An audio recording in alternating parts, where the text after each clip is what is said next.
दोस्तों, जो भी ये वीडियो देख रहे हैं, अगर आपके किसी रिलेटिव या दोस्त ने साइंस स्ट्रीम, पीसीएम या पीसीबी से अपना स्कूल कंप्लीट कर लिया है और वो अब अपने करियर पर्पस के लिए किसी अच्छी स्ट्रीम से ग्रेजुएशन करना चाहता है और एमबीबीएस के अलावा किसी और मेडिकल फील्ड में अपना करियर बनाना चाहते हैं और उन मेडिकल ऑप्शंस में अगर वो बी फार्मा में अपना करियर बनाना चाहते हैं तो ये वीडियो उनके और उनके गार्जियन के लिए है। इस वीडियो में आज हम बात करेंगे बी फार्मा यानी बैचलर ऑफ फार्मेसी कोर्स के बारे में कि बी फार्मा है क्या, इसकी एलिजिबिलिटी क्या है, करियर ऑप्शंस क्या क्या हैं, यानी बी फार्मा करने के बाद कहाँ जॉब लगेगी और कितनी सैलरी स्टार्टिंग में मिलेगी, कॉलेजेस में 100% प्लेसमेंट की सच्चाई क्या है। तो नमस्कार दोस्तों, स्वागत है आपका हमारे चैनल औषधि में और वीडियो को अंत तक ज़रूर देखें।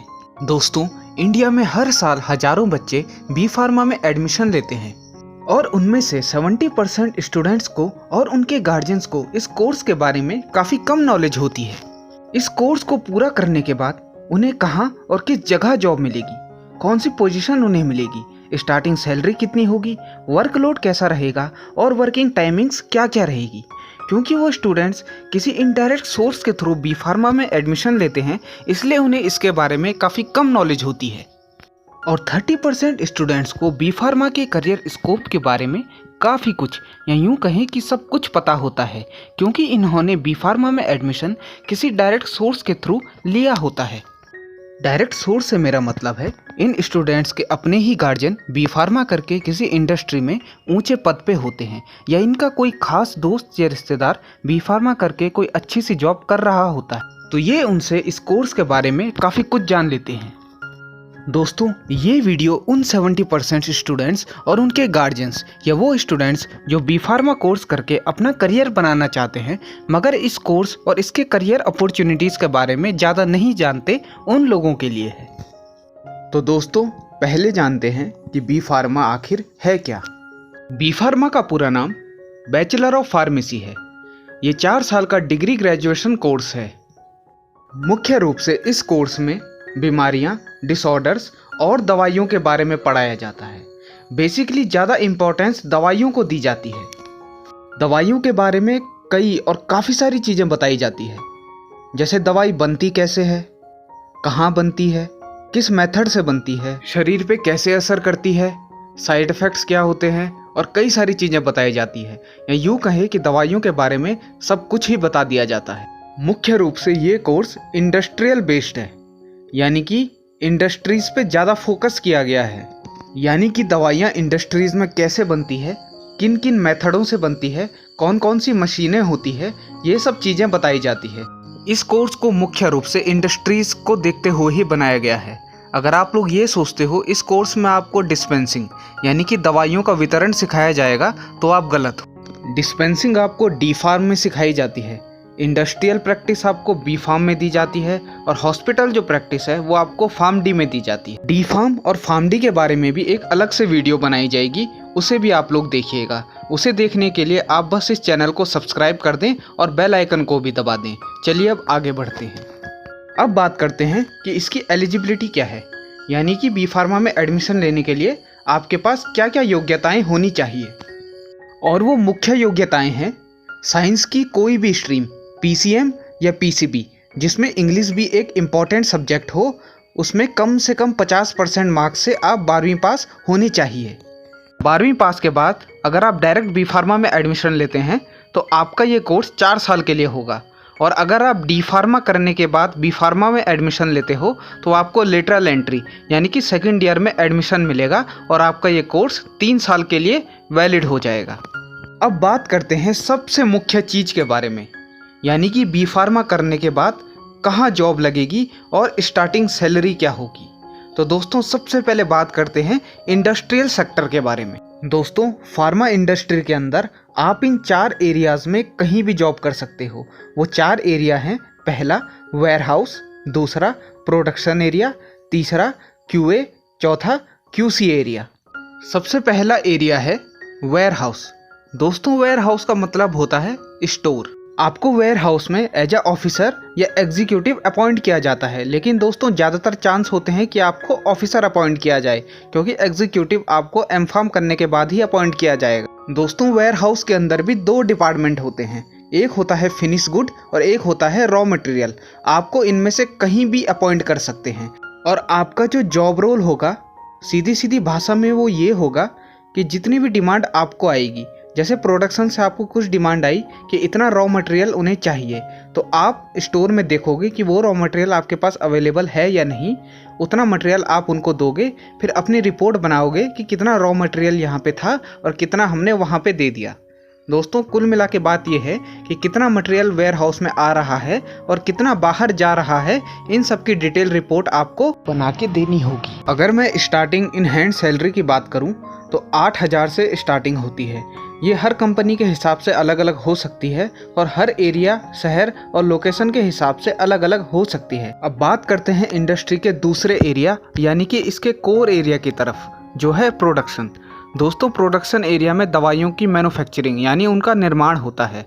यहाँ पर बीफार्म करने के बाद आप ऑफिसर, ट्रेनी ऑफिसर या सुपरवाइजर की पोस्ट पे अपॉइंट होंगे। आपका काम यहाँ पे इतना ही है कि ऊपर लेवल से आपको ऑर्डर आएंगे कि आपको इस दवाई के इतने इतने बैच बनाने हैं, आपको वो बैच बनवाने हैं। आपके अंदर ऑपरेटर रहेंगे जो कि मशीन को कंट्रोल करते हैं। आपका काम बस वहाँ पे सुपरवाइज करना है, देखरेख करना है कि काम सही ढंग से हो रहा है कि नहीं। अगर प्रोडक्शन एरिया में इन हैंड सैलरी की मैं बात करूं तो दोस्तों यहाँ भी वेयर हाउस की तरह ही सीन है कि आपको कम से कम 8,000 रुपये की इन हैंड सैलरी तो मिलेगी ही मिलेगी। और दोस्तों ये वक्त के साथ जैसे जैसे आपका एक्सपीरियंस बढ़ता है वैसे वैसे सैलरी भी आपकी बढ़ती जाती है। सैलरी के साथ साथ आपकी पोस्ट भी बढ़ती है। जिन शहरों में खर्चा ज़्यादा होता है या जो शहर रहने के हिसाब से काफ़ी महंगे होते हैं, उस जगह अगर आपकी पोस्टिंग होती है तो आपको वहाँ पे सैलरी 8,000 से ज़्यादा मिल सकती है। 15,000 से लेकर 17,000 तक भी वहाँ पे हो सकती है। लेकिन जो शहर काफ़ी सस्ते हैं, वहाँ पे रहना खाना पीना काफ़ी सस्ता है, तो वहाँ पे आपकी सैलरी 8,000 या 8,000 से थोड़ा ज़्यादा हो सकती है। ये इन हैंड सैलरी हर जगह, हर एरिया और हर लोकेशन के हिसाब से अलग अलग हो सकती है। अब बात करते हैं इंडस्ट्री के तीसरे एरिया यानी कि क्वालिटी एश्योरेंस की तरफ, जिसे शॉर्ट में QA भी कहते हैं। दोस्तों इस एरिया में भी आप बीफार्म करने के बाद ट्रेनी ऑफिसर अपॉइंट होते हो। एग्जीक्यूटिव आप अपने एक्सपीरियंस या एमफार्म करने के बाद हो सकते हो। दोस्तों इंडस्ट्री के अंदर जो भी दवाई बन रही है उसकी क्वालिटी एश्योर्ड भी कोई ना कोई तो करता ही होगा कि इस कंपनी में जो दवा बनी है उसकी क्वालिटी बेहद ही अच्छी है। तो ये काम कौन करता है?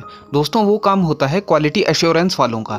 दोस्तों फार्मा कंपनी में हर एक काम SOPs के अनुसार ही होता है। आपको SOP को मॉनिटर और उसे फॉलो करवाना होता है। SOP से मेरा मतलब है स्टैंडर्ड ऑपरेटिंग प्रोटोकॉल्स। दोस्तों हर कंपनी अपने SOPs बनाती है, चाहे वो प्रोडक्शन से रिलेटेड हो, चाहे वो क्वालिटी कंट्रोल से रिलेटेड हो, चाहे वो कंपनी के अंदर कैसे आना है, कंपनी के बाहर कैसे जाना है, प्रोडक्शन के अंदर कैसे आना है, गाउनिंग कैसी होनी चाहिए, मशीन की क्लीनिंग किस तरह से होनी चाहिए।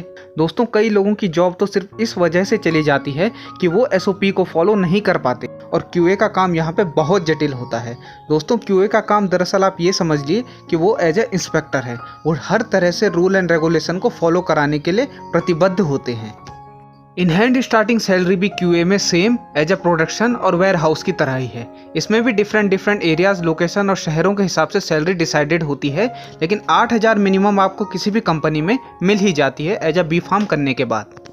अब बात करते हैं इंडस्ट्री के चौथे और प्रमुख एरिया की तरफ, जो कि है क्वालिटी कंट्रोल यानी कि QC डिपार्टमेंट। दोस्तों इस एरिया में भी आप एज ए ऑफिसर और एज ए एग्जीक्यूटिव भी अपॉइंट होंगे। दोस्तों यहाँ पे आपका काम बस इतना होता है कि आपको जो है प्रोडक्शन एरिया से या वेयरहाउस एरिया से या जो भी नया मटेरियल आएगा उसे आपको जांचना होता है, आपको उसमें गुणवत्ता जांचनी होती है। दोस्तों स्टार्टिंग इन हैंड सैलरी भी इसमें सेम है। दोस्तों ये जो मैंने इन हैंड सैलरी 8,000 रुपये आपको स्टार्टिंग में एज अ फ्रेशर बताई है, दोस्तों ये मैंने आपको इसलिए बताई है क्योंकि साइकोलॉजिकल आप इस चीज़ के लिए तैयार रहें कि आपको 8,000 रुपये भी स्टार्टिंग में मिल सकती है और कई लोगों को तो मिलती भी है और स्टार्टिंग में उन लोगों को शायद इससे भी कम में काम करना पड़ा हो। तो दोस्तों आप इस चीज़ के लिए तैयार रहें कि आपको भी 8,000 रुपये में काम करना पड़ सकता है। लेकिन प्रोबेबली आज की डेट में और कुछ गवर्नमेंट्स के रूल ऐसे आ गए हैं दोस्तों कि 8,000 रुपये से ज़्यादा ही कंपनियां अब आपको देती है। कुल मिला के आपको स्टार्टिंग का 12,000 रुपये में मिलती है। लेकिन दोस्तों आप बिल्कुल भी इस चीज़ के भ्रम में ना रहें कि हर कंपनी आपको 12,000 रुपये स्टार्टिंग में देगी। इनके अंदर डिटेल में काम कैसे होता है, असलियत में इनके अंदर काम क्या होता है और कैसे काम होता है, इन चारों डिपार्टमेंट के ऊपर अलग से एक वीडियो बनाई जाएगी। उन वीडियोस को देखने के लिए आपको बस इस चैनल को सब्सक्राइब करना है और बेल आइकन को दबाना है। दोस्तों मैं अभी भी कह रहा हूँ, इन 4 एरियाओं को मैंने बहुत ही शॉर्ट में बताया है। असलियत में काफ़ी चीज़ें तो शायद से मैंने इसमें मिस भी कर दी हैं। अब बात करते हैं बी फार्म के बाद नॉन इंडस्ट्रियल करियर अपॉर्चुनिटीज़ के बारे में, जो कि है पहला MR यानी कि मेडिकल रिप्रेजेंटेटिव, जिसे कि इन शॉर्ट मार्केटिंग भी कहते हैं। इसमें आपका काम ये होता है कि आपको एक एरिया या एक लोकेशन दे दी जाती है, फिर आपको एक दवाई, एक स्पेशल ब्रांड दिया जाता है। वो स्पेशल ब्रांड आपको सेल करवाना है। उसके लिए आपको डॉक्टरों से मिलना पड़ता है और आपको डॉक्टर को भरोसा दिलाना होता है कि आपका ये ब्रांड दूसरी कंपनियों के ब्रांड से क्यों अच्छा है, और डॉक्टर मरीज को आपके उस ब्रांड को क्यों प्रिस्क्राइब करे, क्यों पर्चे पे आपके उस ब्रांड का नाम लिखे। जितनी ज़्यादा आपको लोकेशन दी जाएगी उतना ही बड़ा आपको इन हैंड सैलरी दिया जाएगा।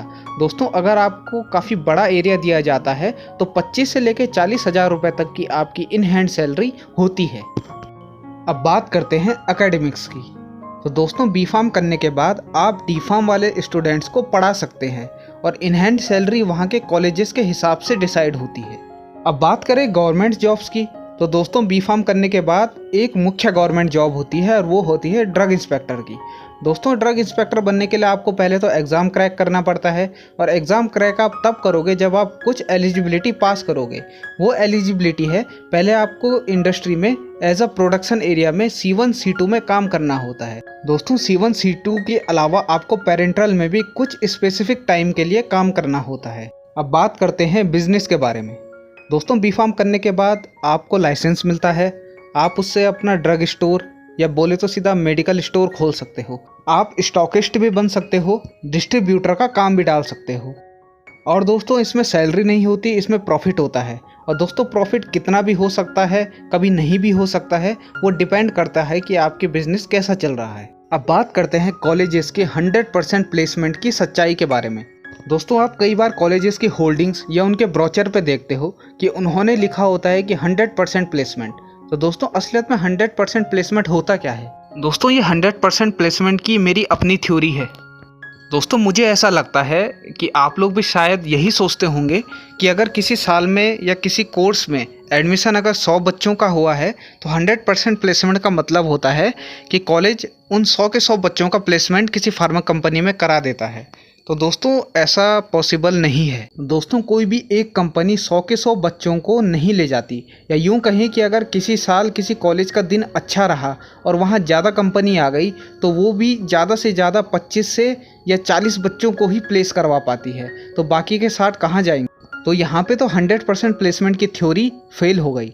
तो दोस्तों असलियत में जो मेरी थ्योरी है, जो ऐसा मुझे लगता है कि दोस्तों जो कंपनी जिन बच्चों को कॉलेज से प्लेस करती है वो उन्हें 100% अपने यहाँ पे काम दे देती है। ऐसा नहीं होता कि अगर वो 40 बच्चों को लेके गई है तो उनमें से सिर्फ और सिर्फ 25 बच्चों को ही वो कंपनी में रखे, बाकी के 15 को वो निकाल दे। तो दोस्तों मेरे अनुसार 100% प्लेसमेंट ये होता है कि कोई कंपनी अगर 15 बच्चों को ले गई तो 15 के 15 बच्चों को काम पे रखेगी।